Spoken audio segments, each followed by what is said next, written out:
Eu publiquei ontem no blog de São Paulo, ele está aqui na imagem, não à toa. Falei com o José Roberto Canassi, que está lá como responsável de Cotia, e falei com ele: você poderia me ajudar a informar os torcedores são paulinos que estão aí ávidos de preocupação com relação a quando teremos a chegada do Júlio Batista como técnico do Sub-20, até porque a gente está quase completando um mês de Sub-20. Aí tá aqui, ó. Até peguei aqui, ó, para vocês, ó. Eu até estava falando aqui com relação ao Júlio Batista e estava aqui na ampulhetinha de chegada do Júlio Batista que a gente tinha falado. Então, Rodrigo, o Júlio Batista, como eu coloquei na matéria do blog do São Paulo ontem, gente, vou falar para vocês, entrem no grupo de notícias do blog do São Paulo, é só notícia, só vai chegar lá notícia para vocês, vocês não tem troca de mensagem, a troca de mensagem é para o grupo de membros. E aí é para quem quer uma coisa mais hard mesmo. Mas as matérias para você ter lá, você lê quando você quiser, você zapeia o momento que você tiver afim, e aí você tem todas as informações. Ontem botei lá para vocês, que é uma coisa que surgiu aqui na live, as perguntas. O Júlio Batista é o seguinte, uma previsão que eu peguei ontem com o Canassa, que está lá de frente pro de Cotia, junto com o Biasotto. Júlio Batista chegará ao Brasil no dia 14. No dia 15, ele viaja com a delegação para assistir ao jogo do São Paulo e Avaí. Ele ainda não inicia nesse dia, ele vai conhecer o time, vai acompanhar e efetivamente a previsão é no dia 17, ou seja, daqui a uma semana, ter uma coletiva de imprensa em Cotia, ou enfim, acredito que seja em Cotia, para apresentação e início oficial de trabalho. Essas são as previsões que eu peguei ontem para vocês. E, segundo eu ouvi, está certo mesmo, não tem chance de dar errado o Júlio Batista como técnico do São Paulo. É uma informação exclusiva do blog do São Paulo, sei que vocês sabem disso, porque vocês não viram em lugar nenhum, e é uma demanda de pedido de vocês aqui no canal, pedindo aqui para mim, e aí a gente foi lá, agradecendo aí ao Canassa, que nos atendeu cordialmente, como já fazia antes, quando ele também estava lá no comando de Cotia antes. Beleza? Então tá aqui uma folhetinha, mais claro agora com relação à programação da chegada do Júlio Batista, que era uma das dúvidas que o pessoal estava tendo, e a gente tem a previsão de já na próxima semana já ter aí a apresentação do Júlio Batista agora com datas mais claras. Alejandro Estopa, você não acha que o número de jogos aqui no Brasil influencia como jogamos? Cara, influencia, Alejandro. Influencia que o calendário do Brasil é uma bosta, o clima é muito mais quente, os gramados são muito piores. Então, assim, tudo influencia no jeito negativo. O Abel Ferreira do Palmeiras, ele é insuportável. Insuportável. Mas uma coisa que ele fala, e ele tem razão, é o Brasil, o problema do Brasil não é só reclamar da arbitragem, não é só reclamar das coisas. O problema do Brasil é, além do calendário, você tem os campos muito ruins, e isso é um fato. Ah, mas o sintético, ele joga no sintético, não sei o quê. Sim, ele usa isso a favor dele para poder dizer a respeito do sintético. Mas, tirando a falta de caráter dele de querer discutir isso, inclusive ele ontem foi punido com 8 jogos de suspensão e já tinha cumprido 2. Vai ficar mais 6 jogos suspensos. E aí o Palmeiras daqui a pouco pega o efeito suspensivo e ele já pode estar até no banco no jogo contra o Corinthians. Vocês conhecem bem como é que é. Mas ele reclama sobre isso e, de fato, ele tem uma certa razão. Por quê? Você pega campos muito ruins, você pega gramados horríveis, você pega logística ruim, porque o Brasil é muito grande. E aí você tem a logística. O São Paulo viaja de avião, fretado. Mas quantos times no Brasil você tem que os caras dependem de voos comerciais?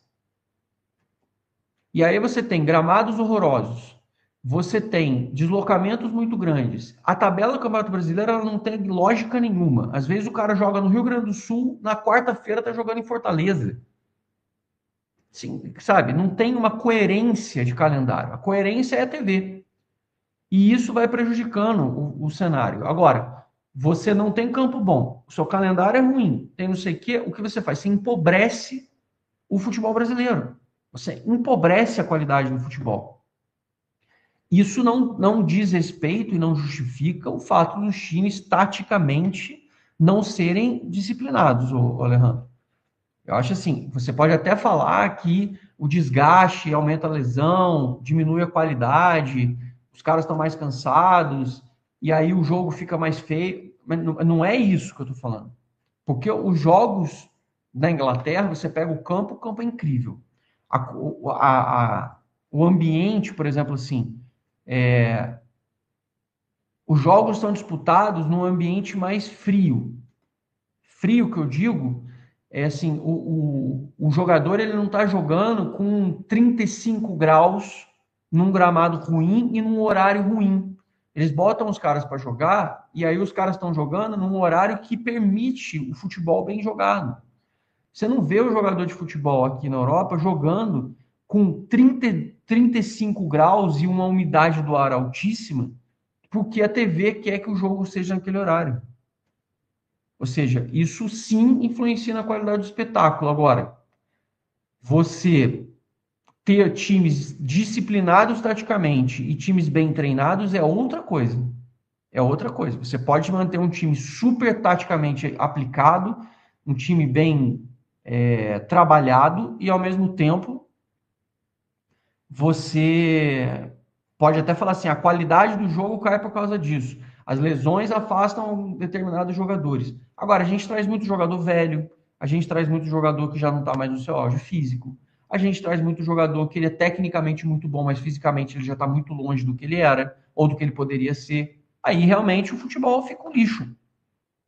Então vamos falar aqui sobre o Arboleda. Ontem o Espímpolo, que parece que tem contato mesmo com o Arboleda lá, ele falou também sobre, na Rede TV, que, e aí a gente está acompanhando as notícias, que o Igor Vinícius está conversando direto com o Arboleda, lembrando que eles ficaram 6 anos juntos no São Paulo. Eles ficaram 6 anos juntos no São Paulo e o Igor Vinícius está tentando convencer o Arboleda a ir para o Santos. O Vasco, segundo o próprio PVC, e a gente já tinha comentado esse interesse do Vasco do Renato Gaúcho nele, já ligou, o próprio PVC abordou isso na live ontem no UOL, falou sobre o interesse do, como é que chama, do Vasco no Arboleda, que o Vasco ligou direto para o agente do Arboleda e não entrou em contato com o São Paulo. Por quê? Porque o Vasco não quer negociar com o São Paulo. Tem muita gente que acha assim, o Arboleda é uma ótima moeda de troca e o São Paulo conseguiria vender ele. Gente, ninguém quer pagar pelo Arboleda. O cara tem 35 anos e ganha 1 milhão por mês. Os caras topariam pegar o Arboleda, fazendo um contrato com ele, para o cara estar livre. Aí é um negocião. Pagar para o São Paulo, ainda pagar isso para o Arboleda e fazer negócio, ninguém vai pagar. Ninguém vai pagar, esqueçam isso. Para o meio do ano, o São Paulo tem que fazer pelo menos mais 133 milhões e meio de reais de venda. Porque a meta é 150, o São Paulo vendeu 16 milhões e meio, tá?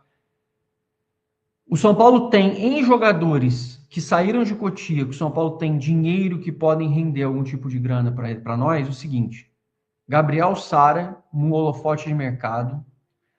William Gomes, que se for vendido pelo que está se pintando 70 milhões de euros, o São Paulo pode chegar a ganhar 100 milhões de reais em cima dele. Nós temos o Tuta, que está no mercado árabe e pode ser que saia por conta da guerra.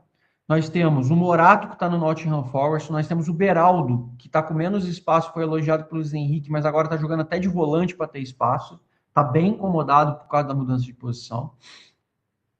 Nós temos agora o Juan, que está no futebol turco, e que é outro também que estava recebendo proposta da França para sair. A gente também tem lá um farpelinho para ganhar.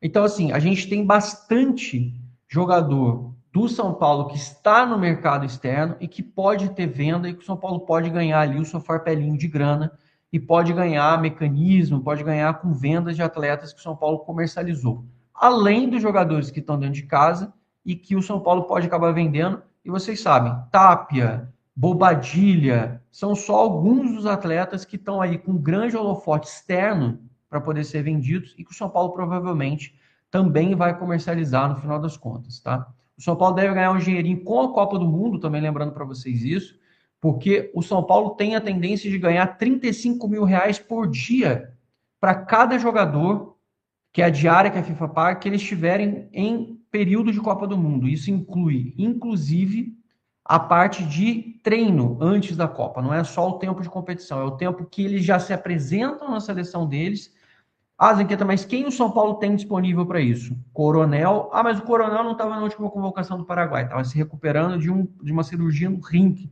que ele fez aí recentemente. Tem o Coronel e o Bobadilha, que são praticamente certos. E a gente tem um terceiro nome aí que pode ser, que pode acabar indo para a Copa do Mundo, que tem uma possibilidade aí, que está no grupo de jogadores do São Paulo. Vamos ver o que vai surgir aí em termos de convocação.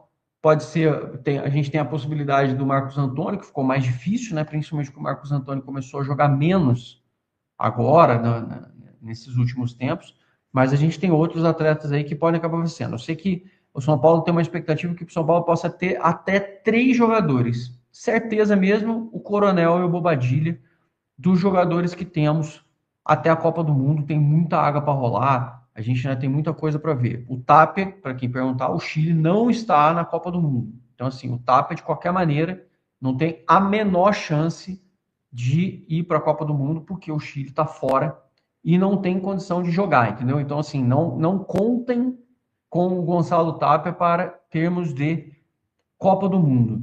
O Arboleda? Não, o Arboleda não volta para a seleção por conta de indisciplina também. Beleza, Roger Machado. Galera, Thiago Maia, a atualização é que ainda não andou, né? A última atualização é que o São Paulo estava já tudo bem encaminhado para a contratação do volante Thiago Maia, que para assinar já um pré-contrato, um cara que jogou no Flamengo, no Inter, não vive um bom momento na carreira, mas o grande indício, a grande dica é que o São Paulo quer contratar agora um volante, mais um meio-campista. Eu não sei, eu acho uma temeridade. Talvez com o Pablo Maia machucando. Não pela contratação de volante, e não tô nem aqui falando do Thiago Maia e nem do Rômulo, que eu vou falar pra vocês aqui também, mas eu não tô nem falando disso. Eu acho que agora nós teríamos condições de subir alguém da base. Tem o Marcos Antônio, que é um fenômeno, um craque. Tem o Bobadilha, pode ser vendido. Tem o Danielzinho, tem o Pablo Maia que se lesionou. Mas nós temos pedindo passagem Negruti, Jorginho, Hugo Leonardo, Matheus Ferreira. Acho que tem mais. Tem o Pedrinho Ferreira, que não é volante, mas é meio campista. Aí tem o Cauli. Pra mim tem muitos jogadores que poderiam suprir ali. Eu acho que não tem que montar o meio de campo com todo mundo da base. Mas você já tem o Marcos Antônio, Danielzinho, você tem o Pablo Maia, Bobadilha, temos o Bobadilha, mas ele pode ser vendido. Colocar um da base, acho justo. Acho justo, mas o São Paulo aparentemente quer contratar mesmo. Thiago Maia encaminhado. O São Paulo quer assinar um pré-contrato com o Thiago Maia do Inter hoje, que não vive um bom momento na carreira. E tem agora uma especulação envolvendo o Rômulo, de que o Roger Machado teria pedido o Rômulo. Não conheço, eu lembro mais ou menos dele, não conheço muito. O nome não... Eu lembro pouco dele. Difícil eu não conhecer um jogador aqui do futebol brasileiro, hein, galera? Difícil. Mas eu não lembro muito bem desse Rômulo. Trabalhou com o Roger Machado no Internacional. A contratação que ele fez do Arthur do Bahia, né? Do Inter, Botafogo... Red Bull Bragantino, Palmeiras, Botafogo, deu super certo.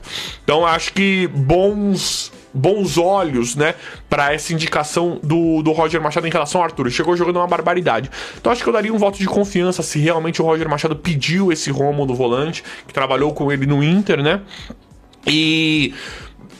não pode fazer igual o Sampaoli, que chega lá pedindo 15 jogadores, né? Quando ele chega, ele quer que troque o elenco todo.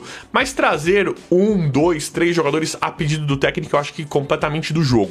Mas estão falando, tá muito na base do rumor e da sondagem, esse suposto pedido do Roger Machado do Rômulo, né? Pro São Paulo contratar esse jogador. O São Paulo ainda analisa a ideia, né? Mas acho muito pertinente. Acho que é verdade, sim, porque... É um nome muito específico que aparece e de um cara que já trabalhou com o Roger Machado. Mas, vamos ver como é que vai ficar tudo. Eu sempre vou apurando, atualizando, trazendo...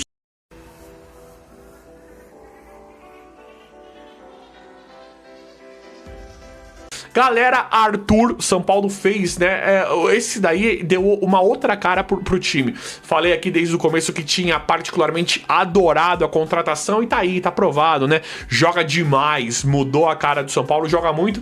E o São Paulo meio que trocou o Arthur no Ferrarese. Então o São Paulo está fazendo isso ultimamente, o que é muito bacana. São Paulo estava sendo aloprado pelo Botafogo. Aloprado. Os caras nunca mandaram R$ 1. Agora deu pra ver que o São Paulo não é tão trouxa do Botafogo. Trouxemos um jogador de peso, um jogador bom, um cara que vale sim uma troca, um investimento, um cara que chega já experiente, jogando bola. O Arthur chegou pra resolver a parada. Ele mudou a cara do time por conta das características que ele tem. Há quanto tempo nós não tínhamos um ponta? Porque tinha o Ferreirinha na esquerda, mas o Arthur ele é muito mais consistente do que o Ferreirinha. Ele chega lá, ele é mais experiente, ele chega lá e ele resolve a parada. Ele acende ali pela ponta direita, dando uma dinâmica completamente diferente de um São Paulo que era engessado pelo meio ali. A gente estava dependendo absolutamente tudo do Lucas, que o Lucas não estava bem antes de se machucar. Luciano horroroso e o Caleri se matando ali, mas muito pesado também. Então mudou muito, muito bacana, principalmente pelos moldes do negócio. Aí possivelmente envolvendo o Ferrarese e São Paulo fazendo essas trocas muito bacana. E agora tem uma bomba gigantesca, uma coisa assim maravilhosa que pode acontecer, é a vinda do zagueiro Alexander Barbosa. Joga uma barbaridade. Barbosa joga uma barbaridade. Joga demais. Barbosa, primeiro que a SAF do Botafogo tá desmanchando, né? Dias péssimos ali no Botafogo, Textor completamente atrapalhado ali, uma coisa até estranha, e Barbosa já demonstrou descontentamento, já pode assinar um pré-contrato com um clube no meio do ano, uma grande chance dele não continuar no Botafogo. Alexander Barbosa, que é um interesse antigo pro São Paulo. São Paulo queria muito acho que tem muitos que não sabem disso. São Paulo queria contratar o Alexander Barbosa, era um dos caras que estava fortemente no radar do São Paulo antes dele ir pro Botafogo. Então é um cara que agrada muito, né, a diretoria do São Paulo e não é pra menos, né? Ele é um cara que joga demais. Pra mim, é um dos melhores zagueiros do futebol brasileiro com facilidade. É que não está jogando mais porque o Botafogo está uma verdadeira bagunça. Coloca esse cara no Palmeiras, coloca ele no Flamengo. Pelo amor de Deus. Pra mim, ele é melhor do que qualquer um do Flamengo. Pra mim ele é melhor que o Murilo, mesmo nível do Gustavo Gomes, podia ser um Gustavo Gomes com facilidade, e está acontecendo tudo o que está acontecendo em relação ao Arboleda. São Paulo quer rescindir, quer negociar, quer trocar, São Paulo precisa se livrar do Arboleda. Então entra mais forte ainda essa história do Alexander Barbosa em uma possível troca. Gente, não passa de rumor, especulação e sondagem em relação a isso. Mas uma possível troca entre Arboleda e Barbosa, uma vez que o São Paulo está fazendo essas trocas e sempre teve e agora tem mais um bom relacionamento com o Botafogo. Então, seria simplesmente espetacular. Aí dependeria muito do jogador. Se chega nos bastidores, e aí, Barbosa, você vai ficar aí? O cara chega, o staff dele, não, aqui nós não vamos ficar. Então, o Botafogo, o cara já falou que não vai ficar. Pega o Arboleda, manda esse Barbosa pra cá. Imagine uma troca dessa, eu iria achar simplesmente espetacular. Uma vez que já chega de Arboleda, né? Já chega. Vou trazer assim quando tivermos as definições. Não tem nenhuma definição por enquanto, mas tem uma, né? Que o Arboleda nunca mais vestirá a camisa do São Paulo. Então, uma possível troca dessas me agradaria simplesmente demais, porque esse Barbosa não é brincadeira, joga muito. Seria excelente colocar ele junto com o Sabino ali, com o Alan Franco. Nossa senhora, zaga monstruosa com esse cara. Mas, vamos ver como é que vai ficar tudo. Sem a parte esportiva, o jogo contra o Mirassol, que será aí esse mês, tem um palco definido, Pri. Brinco de Ouro da Princesa, nossa querida Campinas, 25 de abril, um sábado, 9 horas da noite. Paulo joga também, hein? Sábado, 9 horas da noite em Campinas. Realmente é uma empreitada, né? 9 horas da noite, então, teremos este jogo. O jogo não será no Morumbi, né? Terá shows ali, agenda de shows. Tem ali jogos antes fora de casa, né? Vitória no Barradão, Vasco em São Januário. E aí pega no dia 25 o Mirassol em casa, entre aspas, né? Como mandante. E aí o São Paulo entendeu, então, que o Canindé não tinha boas condições para o jogo e manda o jogo, então, para o estádio Brinco de Ouro da Princesa. Acho melhor que a Vila, Pri, mas eu gostei do Canindé. Queria que você desse uma impressão também, assim, em relação a isso, porque eu achei que foi bom o jogo no Canindé. Acho que o campo, cara, não tava ruim, tem um clima mais de um certo caldeirão também, torcida próxima, né? Então acho que foi boa essa experiência, mas ver a qualidade do campo, né? Se tá péssimo, realmente tem que achar outra solução. E os shows, acho que não adianta a gente fala aqui há 2, 3 anos já, né? O show tá fechado, não vai mandar a banda cantar no Canindé, então o fato é que São Paulo tem que achar um outro estádio, né?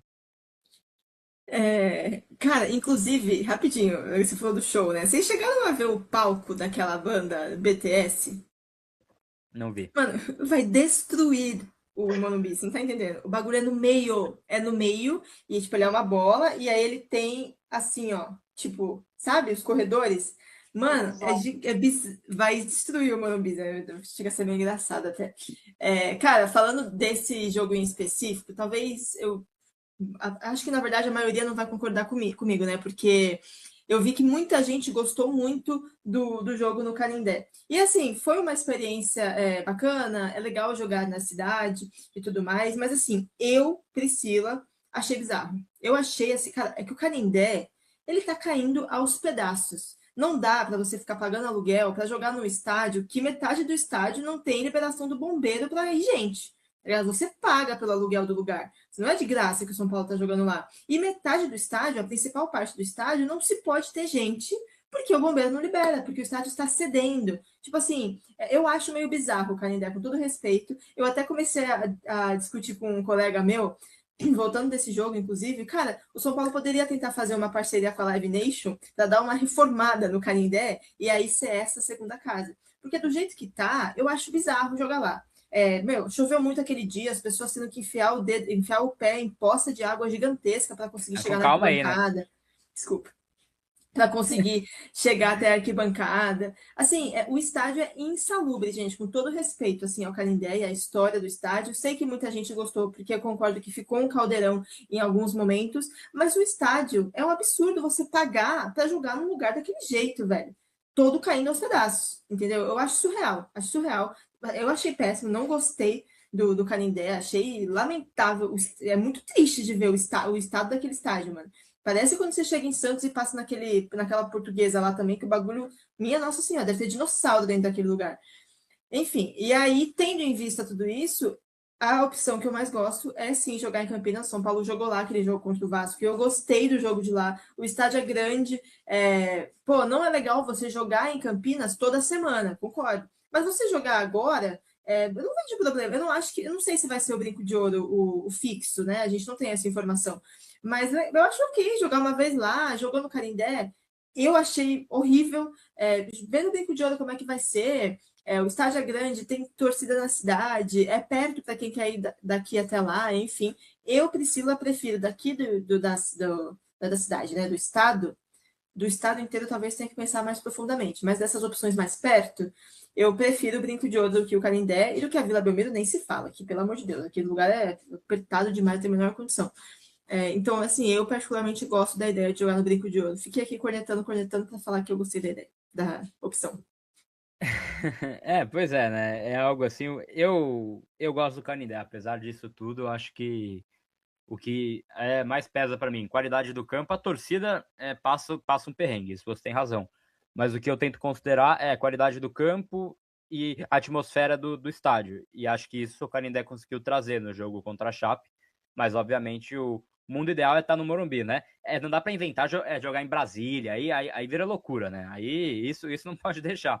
Mas aqui perto acho que vai haver uma rotação justamente em estádios menores, né, Van? E assim, a diretoria de São Paulo tomou diversas e milhares de decisões ruins nos últimos anos, mas acho que a gente pode colocar aí nas piores, realmente é mandar jogo para Brasília, né? Principalmente o clássico contra o Corinthians aquela vez. Acho que assim, é umas coisas que bem bizarras, assim.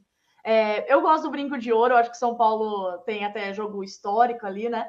Mas assim, para a gente que mora no interior, que eu sou de Araras, é 1 hora de Campinas, eu acho que é uma oportunidade até melhor para ver o time, sabe? Eu acho que por isso eu acho muito interessante, mas eu tô sendo muito, assim, parcial nessa análise, né? Mas eu acho muito interessante. Eu acho que é isso e o lance de shows é uma situação extremamente complicada, né? Eu acho que se o time tivesse numa situação melhor, talvez, que ganhe, que consiga vencer em qualquer lugar, porque assim, a gente fica.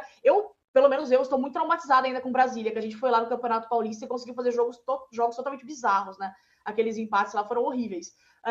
Mas é uma questão totalmente complicada, porque eu penso a situação do time, mas eu vejo daí o Palmeiras, por exemplo, também, que ninguém gosta de ir para a Arena Barueri. Então, sei lá, acho que o torcedor também tem muitas questões. Mas em relação ao nosso, não ter o Morumbi disponível é complicado, mas acho que principalmente em decisões, né? A gente chegar em decisões, eu acho que a diretoria do São Paulo menospreza o próprio time em muitos momentos, que coloca algumas decisões em dias de shows e marcam e não se importam se a gente vai ter disponível ou não. Acho que em decisões é muito importante o São Paulo ter o Morumbi, porque a gente já viu a importância que o estádio tem, né? Mas assim, em jogos normais eu não vejo problema. O São Paulo precisa de dinheiro. Então precisa fazer esses shows e a gente sabe que a capacidade do estádio é maior, então realmente a questão é importante para o clube ter essa grana. O problema depois é como é que essa grana é utilizada, né? Como esse dinheiro é utilizado, que a gente já vem aí. Então, tipo, beleza, é grana para o São Paulo, mas como ela é administrada depois, eu deixo a gente muito preocupado também, porque não é bem administrado, mas enfim. Só que não tem como voltar atrás. Tem um acordo com a Live Nation, não tenho muito o que fazer. Eu acho interessante essa opção da PRI de fazer talvez a reforma no Canindé para poder ser uma segunda casa do São Paulo, porque isso vai se estender por anos, porque, como o próprio Eduardo Toni já disse, né, já temos shows marcados aí para os próximos anos, né? Então, acho que é importante o São Paulo... Não, e é 2030, né? O contrato da Live Nation é 2030. É muito tempo. Então, tipo assim, não é uma coisa que a gente vai pensar, esse ano e o próximo. Não, então, tipo... A gente pode se estender para planejamentos maiores. Aí cabe a diretoria com a Live Nation fazer os melhores acordos possíveis, né? Assim, mas eu, sinceramente, sou daquela pessoa que eu não vejo problema de ter show no Morumbi. Aliás, eu acho bem interessante, eu acho bem legal ter o Morumbi receber grandes shows, eu acho bem legal. Já fui em shows ali, achei bem bacana. O único problema é realmente que o time, quando vai jogar fora, que não seja... não corresponde. Tudo isso vai levar cada vez mais a torcida a se pronunciar contra isso, né? Mas eu gosto do Brinco de Ouro e realmente prefiro em relação, principalmente, à Vila Belmiro, que não tem a menor condição. Pausa de 5 segundos para pedir a sua ajuda ao nosso canal com o seu like e se inscrever se ainda não for um inscrito.